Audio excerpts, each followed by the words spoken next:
If you are a Java developer, you must have heard about the Java Virtual Machine or the JVM. In case you haven't worked with Java but with some other programming languages such as Scala, Groovy, and Kotlin, you must have also heard about the JVM. All these languages fall under the common family of JVM languages. But what exactly is this JVM and how does it work? We don't care.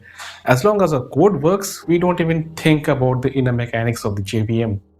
But the moment something stops working, something goes wrong, and we have to try and optimize our code, that's when we start digging deeper into the JVM. In this video, we will talk all about the inner mechanics of JVM, all its components, and how they work together to make Java run on a system. So, without any further delay, let's get started.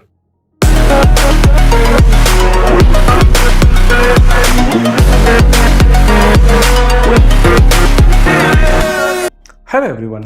In case you're new here, I'm Sibin Nayak and I have over 10 years of experience in the IT industry. You can connect with me on LinkedIn where I regularly share updates about technology and other stuff.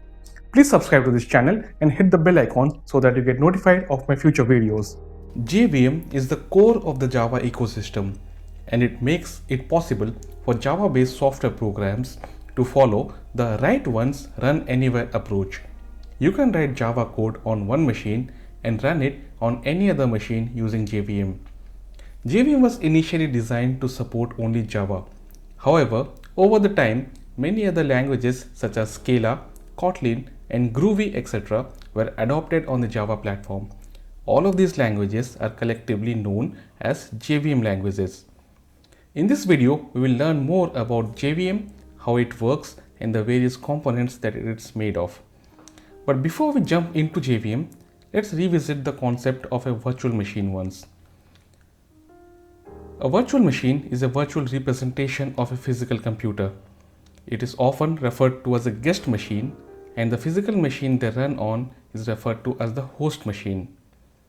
A single physical system can run multiple virtual machines, each with their own operating system and applications. These virtual machines are isolated from each other. So you have a virtual machine that runs on some physical computer. The virtual machine has its own set of operating system and application. It does not really care about what is the operating system that is running on the physical computer or the host machine. This way you can run a Linux virtual machine on a Windows computer or a Windows virtual machine on a Mac computer. Now let's take a look at what's special in Java that allows it to run on a virtual machine. In programming languages like C and C++, the code is first compiled into a platform-specific machine code. These languages are known as compiled languages. Once compiled, the code will only run on the platform or machine that it is intended to run on. On the other hand, in languages like JavaScript and Python, the instructions are executed directly without having to compile them. These languages are known as interpreted languages. Java uses a combination of both techniques. Java code is first compiled into bytecode to generate a class file. This class file is then interpreted by the Java virtual machine for the underlying platform. The same class file can be executed on any version of JVM running on any platform and operating system. Similar to virtual machines, the JVM also creates an isolated space on a host machine. This space can be used to execute Java programs irrespective of the platform or operating system of the host machine. Talking about the JVM architecture, it consists of three distinct components: the class loader, the runtime memory or data area, and the execution engine. The class loader prepares the Java classes and loads them into main memory. The runtime memory or data area holds the runtime variables and data that is required to run a program. And the execution engine, it executes the actual Java program. When you click the run button on an IDE or run the Java command and give it a class file, the execution engine looks for the main method and executes that file. When you compile a Java source file, it gets converted into bytecode as a .class file. When you try to use this class in your program, the class loader loads it into the main memory. The first class to be loaded into memory is usually the class that contains the main method. There are three distinct phases in the class loading process, known as loading, linking, and initialization. Loading involves taking the binary representation or bytecode of a class or interface with a particular name and generating the original class or interface from that. There are three built-in class loaders available in the JVM. Bootstrap class loader. This is the root class loader and it's the superclass of extension class loader. It loads the standard Java packages like java.lang, java.net, java.util, java.io and many others. These packages are present inside the rt.jar file and other core libraries inside the JRE lib directory. For example, when you print something in Java, you write system.out.print. The system class here is loaded from the java.lang package. Now we don't have to do anything explicitly to load this. It's automatically loaded by the Bootstrap class loader. Extension class loader. This is the subclass of the Bootstrap class loader and the superclass of the application class loader. This loads the extensions of standard Java libraries which are present in the JRE lib.ext folder. Consider that you have some Java extensions such as ODBC connectors or JDBC connectors present inside your extensions folder. Extension class loader loads these libraries into the JVM. Application class loader. This is the final class loader and the subclass of extension class loader. It loads the files present on the class path. By default, the class path is set to the current directory of the application. You can also modify the class path by adding the parameters -class path or -cp on the command line options. The JVM uses the class loader.load class method for loading the classes into memory. It tries to load the class based on a fully qualified name. If a parent class loader is unable to find a class, it delegates the work to a child class loader. So, first Bootstrap class loader tries to load a class.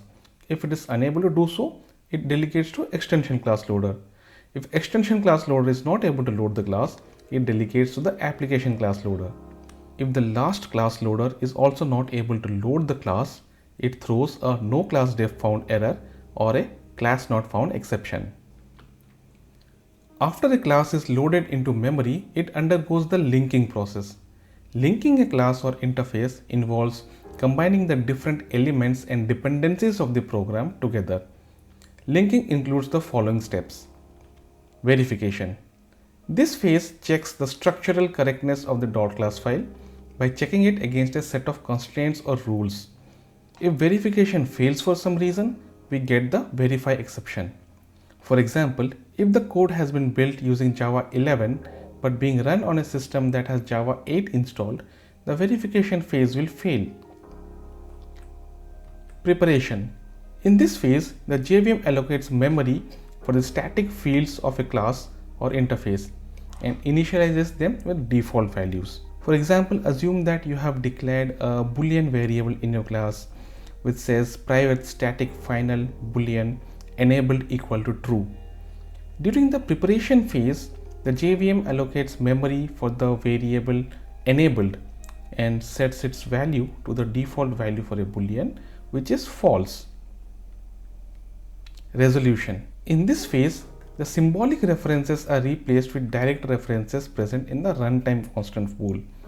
For example, if you have references to other classes or constant variables present in other classes, they are resolved in this phase and replaced with the actual references. This is an optional phase and really depends if you have some resolution to be done in your class files or not. Initialization involves executing the initialization method of the class or interface.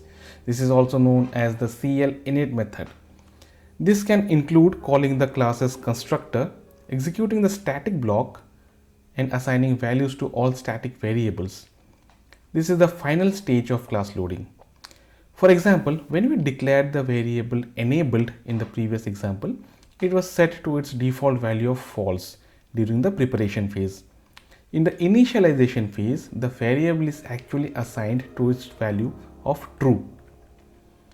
Note that the JVM is multi-threaded. It can happen that multiple threads are trying to initialize the same class at the same time. This can lead to concurrency issues. You need to handle thread safety to ensure that the program works properly in a multi-threaded environment. The runtime data area has 5 distinct components: method area, heap area, stack area, PC register, and native method stack. Let's take a look at each of them in more details. Method area. This contains all the class level data such as the runtime constant pool, field, and method data, and the code for methods and constructors as well. If the memory available in the method area is not sufficient for the program startup, the JVM throws an out of memory error. The method area is created on the virtual machine startup, and there is only one method area per JVM. For example, assume that you have the following class definition, where you have a class called employee with two variables, string name and int age. You also have a public constructor for employee which takes these two variables and creates a new instance of employee. In this example, the class level variables such as name and age and the constructor details are loaded into the method area. Heap area. All the objects and the corresponding instance variables are stored here. This is the runtime data area from which memory for all class instances and arrays is allocated. The heap is created on the virtual machine startup, and there is only one heap area per JVM. For example, assume that you have the following code where you are creating a new instance of the employee object. In this code example, the instance of employee is created and loaded into the heap area. Stack area. Whenever a new thread is created in the JVM, a separate runtime stack is also created. All local variables, method calls, and partial results are stored in the stack memory. For every method call, one entry is made in the stack memory, which is known as the stack frame. When the method call is complete, the stack frame is destroyed. The stack frame is divided into three subparts: a local variables part, an operand stack, and a frame data. For example, assume that you have the following code. There are two functions here. One function which takes in a list of answers and gets the score from the answer. It then normalizes the score. The second function is the normalize score function, which takes in a score and returns the normalized score according to some minimum and maximum score. In this example, the variables like answers and score are placed in the local variable array. The operand stack contains the variables and operators required to perform the mathematical calculations such as subtraction and division here. PC register or the program counter register. The JVM supports multiple threads at the same time, and each thread has its own program counter register to hold the address of the currently executing JVM instruction. Once the instruction is executed, the PC register is updated with the next instruction. Native method stacks. The JVM contains stacks that support native methods.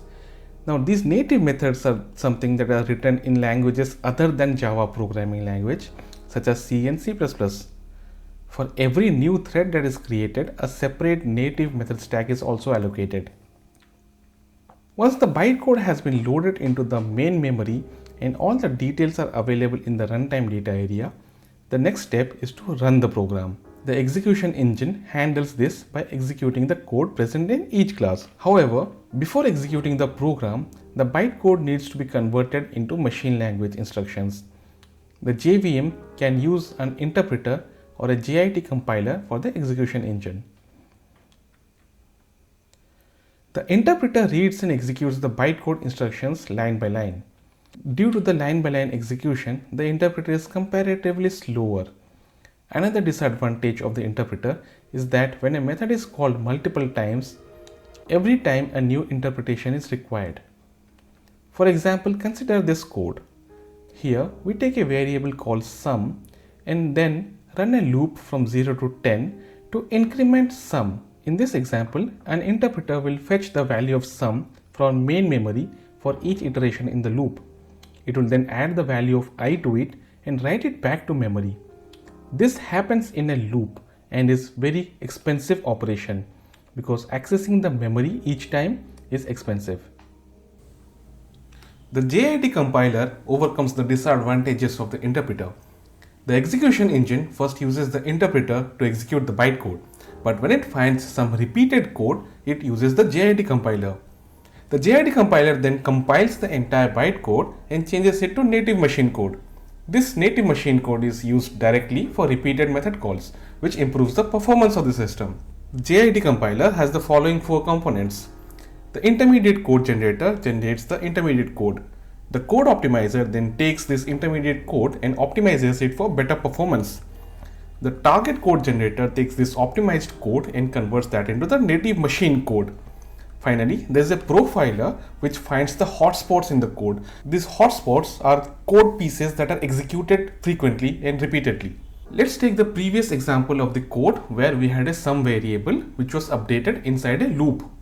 The JIT compiler recognizes that this code has a hotspot, the loop which updates the variable repeatedly. So it tries to optimize the code.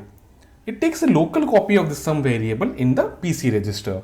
Now inside the loop, it works on the local copy and updates that. Once the loop is completed, it takes the local copy and writes it back to the memory. Now unlike the interpreter way, it does not access the main memory frequently. All actions and all operations are done on the local register, which is much faster and less expensive than the main memory. This is what makes the JIT compiler better, where code is repeatedly executed. Do note that the JIT compiler takes more time to compile the code than for the interpreter to interpret the code line by line. So if you are running a program only once, then using the interpreter is a better option. The garbage collector collects and removes unreferenced objects from the heap area. It is a process of reclaiming the runtime unused memory automatically by destroying them. Garbage collection makes Java memory efficient because it removes the unreferenced objects from heap memory and makes more free space for new objects. Garbage collection involves two phases, the mark and the sweep phase. In mark phase, the GC identifies the unused objects in the memory. In the sweep phase, the GC removes these objects that were identified in the previous phase. Garbage collection is done automatically by the JVM at regular intervals, and it does not need to be handled separately. You can also manually trigger garbage collection by calling system.gc, but the execution is not guaranteed in that way. Now, there are three different types of garbage collectors in the JVM: a serial GC, a parallel GC, and a G1 GC. A serial GC is the simplest implementation of the garbage collector, and it is designed for small applications that are running on single-threaded environments. It uses a single thread for garbage collection, but when it runs, it leads to something called stop the world event, where the entire application is paused. A parallel GC is the default implementation of garbage collection in the JVM. It is also known as throughput collector. It uses multiple threads for garbage collection, but just like serial GC, it also causes the stop the world effect and it pauses the application when it's run. The G1 GC is also known as the garbage first GC. It is designed for multi-threaded applications that have a large heap size available for them. When I say large, it's usually more than 4 GB.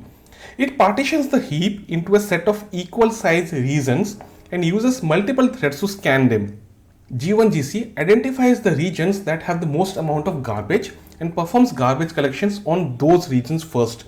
That is why it's known as the garbage first thing. There is another kind of garbage collector called concurrent mark sweep, or the CMS GC, but it has been deprecated now since Java 9 and completely removed in Java 14 in favor of G1 GC. Sometimes it is necessary to use native or non-Java code in a Java program. It can be for cases where we need to interact with hardware or to overcome the memory management and performance constraints in Java. Java supports the execution of native code via Java Native Interface, or JNI. JNI acts as a bridge for permitting the supporting packages for other programming languages such as C, C++, etc. This is especially helpful in cases where you need to write code that is not entirely supported by Java, like some platform-specific features that can only be written in C. You can use the native keyword to indicate that the method implementation will be provided by a native library. You will also need to invoke system.load library to load the shared native library into memory and make its functions available to Java. Native method libraries are these libraries that are written in other programming languages such as C, C++, and assembly. These libraries are usually present in the system in the form of DLL or SO files depending on the platform that you are working on. These native method libraries can be loaded into the JVM using JNI. This brings us to the end of the video. Let's go through a summary of everything we have learned in this video. Java is a combination of compiled and interpreted languages. Code is first compiled into bytecode and then interpreted by the Java virtual machine. JVM allows Java to follow the write once and run anywhere approach. So it doesn't matter which platform you're developing the code on. The JVM will make sure that your code runs great on any other platform as well. JVM consists of a class loader, a runtime data area, and an execution engine. The class loader loads the program into the main memory. The runtime data area holds the variables and partial outputs required for the execution, and the execution engine runs the final Java program. It is also possible to run non-Java code in a Java program using Java native interface.